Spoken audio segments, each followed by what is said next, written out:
కొద్ది నిమిషాలు మీతో నేను కుటుంబం గురించి నేను మాట్లాడాలని నేను ఆశిస్తూ ఉన్నాను ప్రియులారా. దేవుడు నా హృదయంలో ఈ మాటలు మనం ఉంచాడు. మనం ఆరాధించే మందిరం కుటుంబాల యొక్క సమ్మేళనముగా మనం చూస్తూ ఉన్నాం ప్రియులారా. సో ఒక ఆయన ఈ విధంగా అన్నాడు, సాతానుకు కుటుంబము లేదు కావున వాడు కుటుంబాలను కొడుతూ ఉన్నాడు, లేక కుటుంబాలపై వాడు టార్గెట్ వేశాడు అని చెప్తూ ఉన్నారు. కుటుంబాలను పాడు చేస్తూ ఉన్నాడు. ఒక చిన్ని సింపుల్ ఎగ్జాంపుల్ మనం ఆలోచించినట్లయితే, గ్లోబలైజేషన్. అమ్మ నాన్న జాబ్ అనుకోండి, మార్నింగ్ టైం వెళ్తూ ఉన్నారు. పిల్లలు ఐటీ జాబ్ అనుకోండి, వారు రాత్రి పూట వారు వెళ్తూ ఉన్నట్టుగా మనం చూస్తూ ఉన్నాం.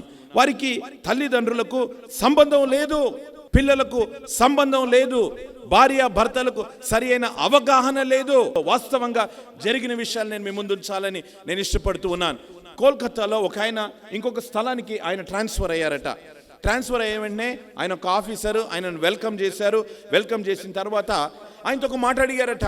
ఏమన్నారు అని అంటే, అయ్యా మీకు ఎంతమంది పిల్లలు అని అన్నారట. నాకు 4 పిల్లలు అని అన్నాడట. ఇంకొక ఆయన వెనుక ఎవరు అన్నారట, అయ్యా వారి వయసు ఎంత అని అన్నాడట. మాట వింటే మీరు ఆశ్చర్యపోతారు.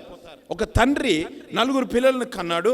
ఒక మంచి ఎడ్యుకేటెడ్ మ్యాన్, ఒక గవర్నమెంట్ అఫీషియల్గా ఆయన పనిచేస్తూ ఉన్నాడు. ఆయన చెప్పిన జవాబు ఏంటనంటే, నాకు 4 పిల్లలు ఉన్నారు అనేది వాస్తవం, కానీ ఏజ్ ఎంత తెలియదు. ఆయన చెప్పిన మాట ఏందనంటే, ఒకడు ఇంత, ఇంకొకడు ఇంత, ఇంకొకడు ఇంత, ఇంకొకడు ఇంత అని అన్నారట. అక్కడున్న వాళ్ళందరూ ఆశ్చర్యపోయారట.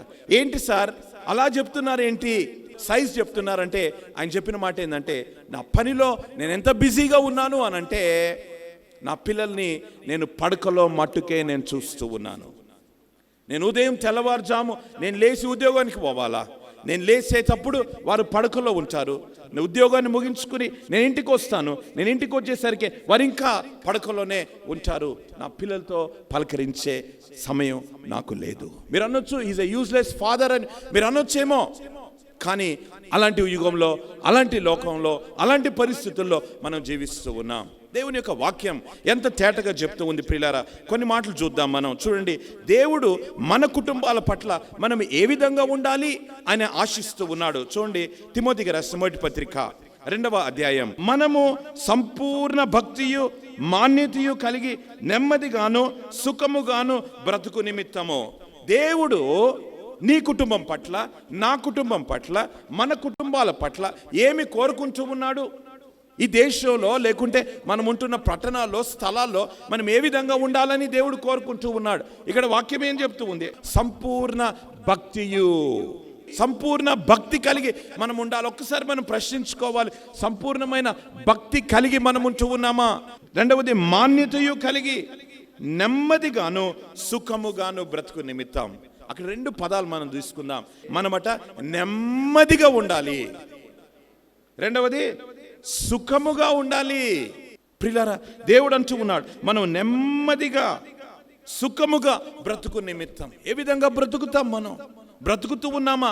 కావలసిన అన్ని వస్తువులు ఉన్నాయి మనకు. We are living in a consumerism world. కోరిన వాటిని ఇంటికి తెచ్చే స్తోమత దేవుడు నీకు ఇచ్చాడు. మనొక సర్వే జరిగింది. భార్య కానీ భర్త కానీ ఇంటి నుంచి గ్రాసరీ షాప్ లేక మాల్, ఈ మధ్య సూపర్ మార్కెట్కు వెళితేనట 60% లిస్ట్లో రాయని వస్తువులను తీసుకొని వస్తారట. కందిపప్పు కొరకు పోతారు, అక్కడ పోయిన వెంటనే కందిపప్పు పాటు ఇంకొన్ని కూడా మనం అలాంటి పరిస్థితుల్లో మనం ఉన్నాం ప్రియులారా. కానీ నెమ్మది ఉన్నదా? సంతోషం ఉన్నదా? ఒక ఆయన అన్నాడు, you can buy a mattress but you cannot by sleep. దేవుని దగ్గరకు వస్తాం మనం.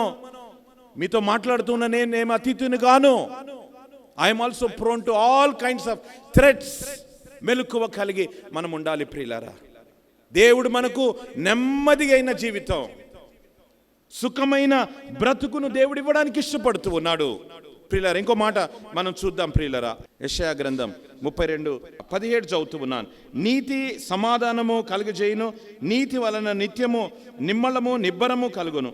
అప్పుడు నా జనులు విశ్రమ స్థలముల యందును ఆశ్రయ స్థానముల యందును సుఖకరమైన నివాసముల యందు నివసించెదరు.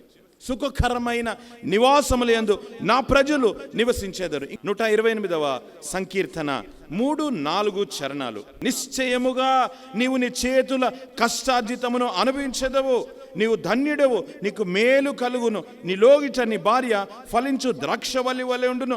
నీ భోజనపు బల్ల చుట్టూ నీ పిల్లలు ఒలీవ మొక్కల వలె ఉందురు. నీ చేతుల కష్టార్జితాన్ని నీవు అనుభవించదు. ఎంత కష్టం, ఎంత ప్రయాస, నీ చేతుల కష్టార్జితం. చాలా మంది అంటారు, అన్న నేను ఇంత చేస్తూ ఉన్నాను, ఇన్ని సంవత్సరాలు నేను పనిచేస్తూ ఉన్నాను, బూడిదలో పోసిన పన్నీరు లాగే నా బ్రతుకుంది. జీతం వచ్చిన వెంటనే కదా 2 రోజుల్లో 2 గంటల్లో అయిపోద్ది, మరలా అప్పులు. ప్రభు అంటూ ఉన్నాడు, ప్రియులారా, యెహోవా యందు భయభక్తులు కలిగి ఆయన త్రోవలందు నడుచు వారందరు ధన్యులు. హల్లెలూయా. ఈరోజు లెట్ us ఎగ్జామిన్, మరొకసారి మన యొక్క జీవితాలను మనం పరీక్షించుకుందాం. ప్రియులారా, ప్రియ దేవుని బిడ్డలారా, ఇక్కడ అంటాను, నీవు ధన్యుడవు, నీకు మేలు కలుగును. నీ లోగిట నీ భార్య ఫలించు ద్రాక్షవల్లి వలె ఉండును. నీ భోజనపు బల్ల చుట్టూ నీ పిల్లలు ఒలీవ మొక్కల వలె ఉంటారు. That is the blessing. కుటుంబంలో హ్యావ్ ఫ్యామిలీ ప్రేయర్. మర్చిపోకండి, ప్రార్థన చేయండి, బైబిల్ చదవండి, అనండి, ప్రభా నా కుటుంబం కూడా ఈ కుటుంబ ప్రార్థనలో హాజరయ్యేటట్టు సహాయం చేయి. మర్చిపోయాం మనం. నేను ఒకసారి ఒక ఊరిలో ఉన్నాను, 7 గంటల ఆ ప్రాంతానికి ఆ మీటింగ్ కొరకు వెళ్తూ ఉన్నాం. వాళ్ళు చెప్పారు, మా ఊరు చాలా సెపరేట్ అండి, చాలా స్పెషల్ అండి అని అన్నారు. ఎందుకన్నా అంటే అందరూ భోంచేసి కానీ మీటింగ్కు రారు అన్నారు. నో ప్రాబ్లం కదా, కనీసం కూర్చుంటారంటే కొంతమంది వచ్చిన తర్వాత పడుకుంటారు అన్నారు. నో ప్రాబ్లం అన్న, కనీసం గ్రౌండ్కి అయినా వస్తారు కదా అని అన్నాను. ఆయన ఒక మాట చెప్తూ ఉన్నాడు, ఏమంటే అన్న 25 సంవత్సరాల క్రితం ఇది క్రిస్టియన్ పేట, ఈ వీధి గుండా మనం వెళ్తూ ఉంటే అని చెప్పిన మాట, ఈ వీధి గుండా మనం వెళ్తూ ఉంటే ప్రతి ఇంట్లో పాటలు వినబడేవి, ప్రతి ఇంట్లో వాక్యం వినబడేది, ప్రతి ఇంట్లో కంఠత వాక్యాలు వినబడేవి. ఈ రోజుల్లో లేదు ఫ్యామిలీ ప్రేయర్. మనకు తెలుసు ఓల్డ్ సేయింగ్, పాతగా ఏమంటే సామెత, the family that prays together stays together. You are the deciding factor. నీవే, you are the deciding factor for your family. నీ కుటుంబం ఒకటిగా ఉండాలి, ఐక్యత కలిగి ఉండాలి, ప్రేమ కలిగి ఉండాలి అని నిర్ణయించేది నువ్వే, ఓ తండ్రిగా, ఓ తల్లిగా. చాలా మంది మగవాళ్ళు ఉంటారు కదా, మగవాళ్ళు ఏమంటారంటే దేవుడు మా గురించి రాయలేదు, నీ గురించే రాశారు. సామెతలు 14:1 జ్ఞానవంతురాలు తన ఇల్లు కదా, మనోళ్ళు ఎస్కేపిజం. జ్ఞానవంతురాలు తన ఇల్లు కట్టును కదా. ఇక్కడేమంది, యెహోవా యందు భయభక్తులు కలిగి ఆయన త్రోవలందు నడుచు వారందరూ ధన్యులు. భయభక్తులు కలిగి కుటుంబాన్ని కాపాడే బాధ్యత భార్య భర్తది ఇద్దరిదని నేను మీకు మనవి చేస్తూ ఉన్నాను. ఒకవేళ భర్త అవిశ్వాసి, నేను అంటూ ఉన్నాను, భార్యగా ప్రార్థన చేయాలి. ఒకవేళ భార్య అవిశ్వాసి, భర్తగా విశ్వాస అయిన భర్తగా నీ భార్య కొరకై నువ్వు ప్రార్థన చేయాలి. కుటుంబం అంతా కలిసి ప్రార్థన చేయాలి. కూర్చుని మంచి చెడులు ఆలోచించే సమయం లేదు. బాబు ఎట్లా తిన్నావు అనంటే వాడు సెల్ ఫోన్ పట్టుకుని ఉంటాడు. It's a fact. నీవు నేను మనం దీన్ని కొట్టివేయడానికి లేదు, ఇది సత్యం ప్రియులారా. ఒకవేళ మీ ఇంట్లో సెల్ ఫోన్ పక్కన పెట్టేస్తే మంచిది, గాడ్ బ్లెస్ యూ. కానీ అలాంటి పరిస్థితుల్లో మనం ఉన్నాం. ఏంటి అనంటే సాతానుడు ఇవన్నీ కల్పించి మనల్ని దేవునికి దూరంగా చేస్తూ ఉన్నాడు.